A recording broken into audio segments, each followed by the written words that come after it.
This is the RedLine, and I am your host, Jimmy Red. Thanks for tuning in. We all know what's just got done and finished with, the NBA playoffs. We haven't done any talking throughout the NBA playoffs, so we're going to do a quick recap of most of it, and we're going to break it down a little bit, not every round, but just a couple series that really could have changed the potential of the way the NBA playoffs could have shaken out on this NBA special with Jimmy Red. Obviously, round one, something big could have happened right there. The Cavs were up against the wall, big time, and they were almost beat by the Indiana Pacers. Yes, that would have made me happy because I'm a huge Pacers fan. But LeBron found a way, being the Pacer killer that he is, to come back from the deficit they were in to win that series. That was huge for the Cavs because if LeBron loses that game, he is for sure leaving Cleveland. Gone. He's not going to come back. But if the Pacers win that game, that's huge for them because that shows them they are a team in the East to be reckoned with. So then he steps into the next round of the playoffs, and he faces the Toronto Raptors. And he's been a Toronto Raptors killer like it's going out of style. And he beat the Toronto Raptors. He swept them last year. He swept them again this year, and he beat them in games 5 and 6 3 years ago. So he had a 10-game consecutive winning streak against the Raptors just in the playoffs. LeBron himself. Like, just going crazy on the Raptors. So he is a complete Raptors killer. I didn't see much of a chance there. Dwayne Casey won Coach of the Year, but he was just fired. And he is now a head coach. He just re-signed with the team, so he is now a head coach. Dwayne Casey is. He is the head coach for the Detroit Pistons. He just signed the deal today after winning Coach of the Year, taking his team to the playoffs, and getting beat. And winning the most games in franchise history. They fired their head coach in Dwayne Casey. See, LeBron changed that team. Then he faced Boston. Boston had some adversity to go through all the way through the playoffs because obviously we all know the story about Boston. Boston lost Gordon Hayward early in the season, like 5 minutes into it when he broke his leg. That they overcame through the whole year. Then Kyrie gets hurt right before the playoffs because he goes in to get the knee looked at that had the infection. They come back, they look at it and say, "Ooh, infection, you can't play." So then they pull him off and he can't play. Boston makes it to the Eastern Conference Finals. Eastern Conference Finals, that's right. They beat some people that were incredible along the way. I mean, they beat a team that's up and coming in the Philadelphia 76ers, who everybody believes could be one of the teams of the East in upcoming years. I believe that if LeBron leaves the East, which we're going to talk about later, Philly could be the number 2 team. They could potentially be the number 1 team depending on where LeBron lands. We're going to talk about LeBron's landing positions after we get done with the breakdown. But Philly got beat by Boston. Boston was controlled by their 2 best players. Their 2 best players are a 19-year-old and a 20-year-old. They had a 19-year-old Jason Tatum and a 20-year-old Jaylen Brown. Jaylen Brown is out of Cal, and he couldn't hit a jump shot coming out of college to save his life. But now he is a jump shot shooter. I got a friend here, a kitty cat, come to see me. A jump shot shooter that is incredible. So after that, they get Jason Tatum. And Jason Tatum was picked late, in the draft this year as a rookie. And that's the one I wanted if I took anybody from the draft this year was Jason Tatum. And they got him. And that kid is amazing. And that's a kid you don't let go of because he is going to be good. So when they get their 2 stars back, what are they going to do? They're going to be really, really, really tough to beat in the East. So they advanced to play the Cavs. The Cavs then beat them to go back to the finals. It was a hard-fought battle for them to get there. I mean, LeBron had to play the entire, not just 46 minutes. He played 46 minutes in Game 6 and played the entire 48 in the last game. So he played 46 minutes in Game 6 against Boston in the Eastern Conference Finals and scored 46. Then he played 48 and dropped 43. LeBron had to play on a scale of magnificence to get there. If he didn't play that high, they weren't reaching it. So we know how the stories worked out in the East. And on the West, it was pretty much a walk for, it seemed like both teams, the Warriors and Houston, to get to the Western Conference Finals. Well, Houston goes up in that series. And I think it turns into a huge struggle for Golden State after that. And then all of a sudden, Chris Paul hurt. And Chris Paul is I thought, a huge asset. I was very curious at the start of the year to see how Chris Paul would work with Clint Capella and James Harden, Eric Gordon, and all these guys. He fit right into that scheme beautiful. And when he fit in, it made the system flow better. And when they took him out because of injury during those games that they were up in the series, it cost him that series. Because James Harden has shown that his numbers go down by the rounds in the playoffs. So every round of the playoffs, his numbers decreased pretty dramatically. And Chris Paul stayed pretty regular all the time. So Chris Paul falling out hurt. I think James Harden is the star of the team, but I think your most valuable player is Chris Paul, because Chris Paul is pretty consistent. I also believe they have the best sixth man to come off the bench with Eric Gordon. Eric Gordon, shout out to Indiana, came in when he was hurt and still played great basketball. Although the fact that they missed like 29 threes in a row during game 7, which was incredible. How you missed that many, I don't know. They missed 29 in a row and hit one and were 1 for 30. That's an NBA record. It blows my mind. But that's besides the point. But he came in and played a very good spot to fill for Chris Paul. And to have a sixth man that can step in, play to that level, and do that for you, that is something great to have. And Houston had that. And that's what gave them a fighting chance against the Warriors when Chris Paul went down. But we all know the Warriors defeated them to head to the finals. So we had a rematch of the finals again, the Cavs and the Warriors. Well, this is the fourth time it's happened in a row. We have never had in any major sport, whether it's basketball, baseball, football, or any of that, the same two teams 4 years back-to-back in the finals. That's one record, which to me is absolutely incredible. And the biggest moment that changed that entire series, I know everybody thinks that they were going to get blown out, which I did too. I picked them to lose in 5 games. I thought the Warriors would win and beat the Cavs in 5. But the moment that changed the entire layout of that game was game 1. And it was one play. Actually, it was 2, but one play really did it big. The one play that changed that game was the foul called that they called a charge on Durant when he was coming in on LeBron. And LeBron stepped over, took the charge, and was outside of the restricted area. But after they looked at it, which is a reviewable play to see if he's outside of the restricted area, they then changed the play to an offensive foul blocking on LeBron. Okay. I love instant replay. But that there, you can't use that on that. You should be able to review the play and say, hey, he was outside the restricted area. It's an offensive charge. But you should not be allowed to change the absolute layout of a game. Because they then took the foul and put it on LeBron and put Durant at the line to shoot 2 free throws. I believe, no, that was vice versa. They put LeBron at the line. I don't remember. But I'm confused. Sorry. They put Durant at the line to shoot free throws. He then was frustrated with himself because of that. LeBron was, because the foul was changed. After the foul got changed, I think that took the air out of Cleveland in a small fashion. But the one play right there really, really hurt, because that is a play that is basically, I could call it one way and you could call it another, because it's a personal preference on how you see it. And those calls are definitely not reviewable, or changeable, shall I say. They're reviewable but not changeable, just like in the NFL. Pass interference, you can't check it. Holding, you can't check it. Why? Because there's holding and pass interference on every play. There's going to be contact on every play. In basketball, the same way if you slow it down.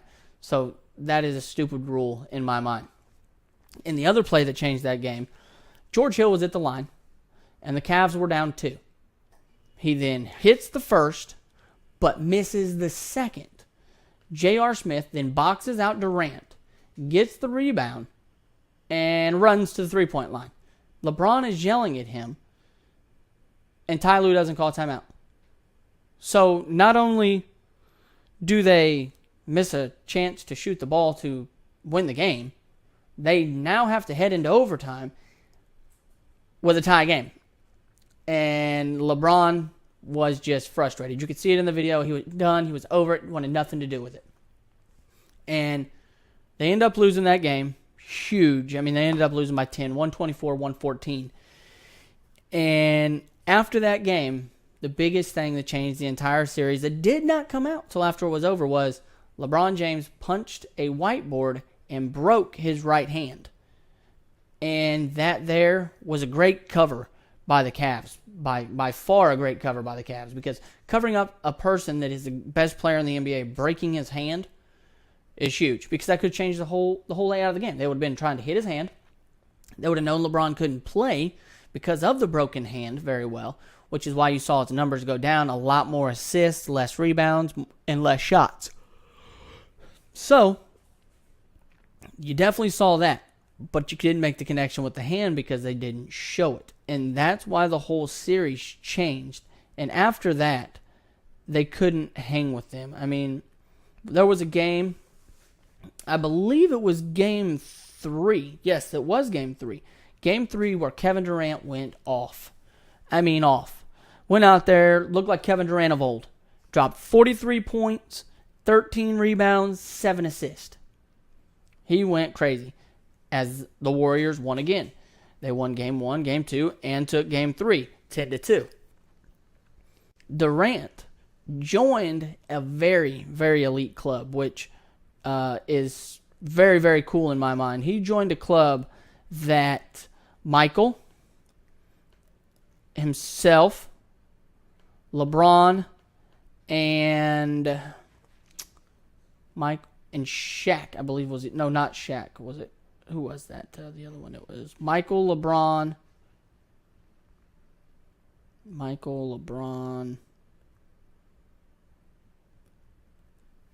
Yeah.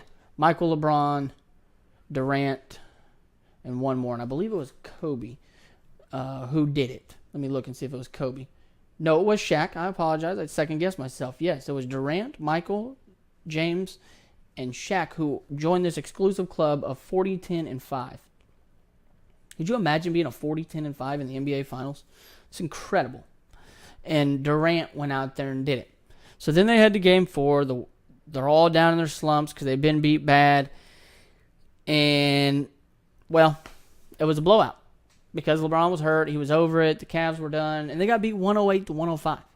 And they got swept in the finals. That could potentially be the last game for LeBron as a Cav. And if it is, I'm sorry to hear that for the Cleveland Cavalier fans. But Golden State has won the championship back-to-back, third in 4 years, which is awesome. And meanwhile, there was tweets put out by other players like David West, a veteran of the NBA. He left the Indiana Pacers, went and took a minimum deal because he wanted to win championship. And he put out a tweet saying, you guys don't understand how hard it's been.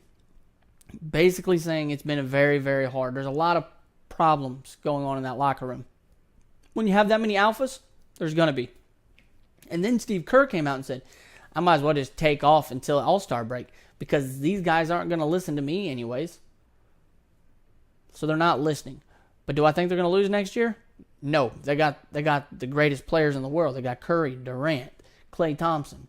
They're not going to have a problem. And then the general manager for Golden State came out and said, Durant's going to get whatever he wants. Durant is expected to opt out of his contract and re-sign with Golden State, but he's going to probably get whatever he wants. They just said that. So he's probably going to he might not get a max deal, but he's going to get paid. So no problems there. But back on the LeBron kick here, there's so many places that LeBron could go, and nobody really knows where he's going to go because LeBron has options galore for him. And the odds were released today on where everybody thinks LeBron can go. The odds show 20-1 he could go to the Clippers, 20-1 to Golden State, 12-1 Spurs, 10-1 Boston, 7-2 Philly, 7-2 the Cavs, 11-5 the Rockets, and 2-1 for the Lakers. I think he goes to LA. I'm still standing by. I think he goes to LA. I think that'd be a great fit. The reason I don't think he goes to Houston is because I think Chris Paul wants that the mega max. Reason I don't think he stays in Cleveland is because he can get his son out there to LA, get him in better schools, a lot of better stuff out there in LA. And I think LeBron takes his kids who just are about to start high school. Plus, we know LeBron doesn't have much left, and he doesn't want to move his kids during their high school career probably, which I wouldn't want to move in my high school career, to a different location. So he's probably going to just get that move out of the way now. So I think he goes to LA. The Sixers, problem with I don't see him going to the Sixers is he's came out and said he would play off the ball. He doesn't have to push it up the floor, which they have a guy who can do that in Ben Simmons. But Ben Simmons never attempted a three this year, and he can't hit a ball without range over 5 feet. So that's terrible. Can he distribute? Yes. LeBron's not a full-on three-point shooter. They're probably going to lose J.J. Redick. So there's a three-point shot they're going to lose. And not Ben Simmons, Joel Embiid is a very, very good big man, but he only had like 33s the whole season. So I don't see LeBron going there because they don't have the firepower, which he knows you need from deep range to contend with Golden State, because you can be down 5 and up 12 in 9 seconds with that. And I don't see him going there because they're all-stars and their players that they're building around are not three-point players. Boston, if he goes to Boston, that would be tough because he'd be playing the same spot that Tatum's playing, and you don't want to let go of Tatum and you don't want to move him. So LeBron would have to find another way, plus to be reunited with Kyrie, which I would love to see now. And it would be a lot of all-stars and it'd be under the best coach in Brad Stevens. But I don't know if he wants to go there because it would be a lot of people he'd have to distribute the ball to. And doing that would really, really kill, I think, him because he wouldn't be able to play the style of ball LeBron likes to play. Golden State, that one would be pretty cool, but I don't see it happening because you got too many people wanting the ball. Remember, there's only one ball in basketball. You can't have LeBron, Curry, Durant, Draymond, and Clay all on the floor at the same time. There's still only one basketball. So that would be just incredible, and I think it would very, very, very rough on the NBA because it would hurt them a lot. Most likely landing spot, like I said, LA. Reason being is because LA's got a lot of cap space out there. They land LeBron. He's there. Then they tell OKC, hey, sign Paul George, but then we will trade for Paul George via trade so we can get him here. So then they get Paul George. So they have Paul George, LeBron, Lonzo Ball, Kyle Kuzma, and Brandon Ingram. That's a pretty good little core they got there. So I think LeBron goes there. I know he doesn't like playing with young players. I know that. But he's going to get Paul George out there with him, and it'll be LeBron and Paul. And I think that would be a very, very, very good layout for him. Plus, like I said, it gets his kids out west, and he doesn't have to move them. And that's what he needs to do because he doesn't want to move them during their high school career. So after these finals, there's been a lot of people discussing LeBron is not the best player in the world. Oh, really? Why not? Well, Michael's got 6 rings. Okay, LeBron's got 3. Well, Michael's done this. Okay, LeBron's got better. I don't understand how people can say LeBron is not the best player in NBA history.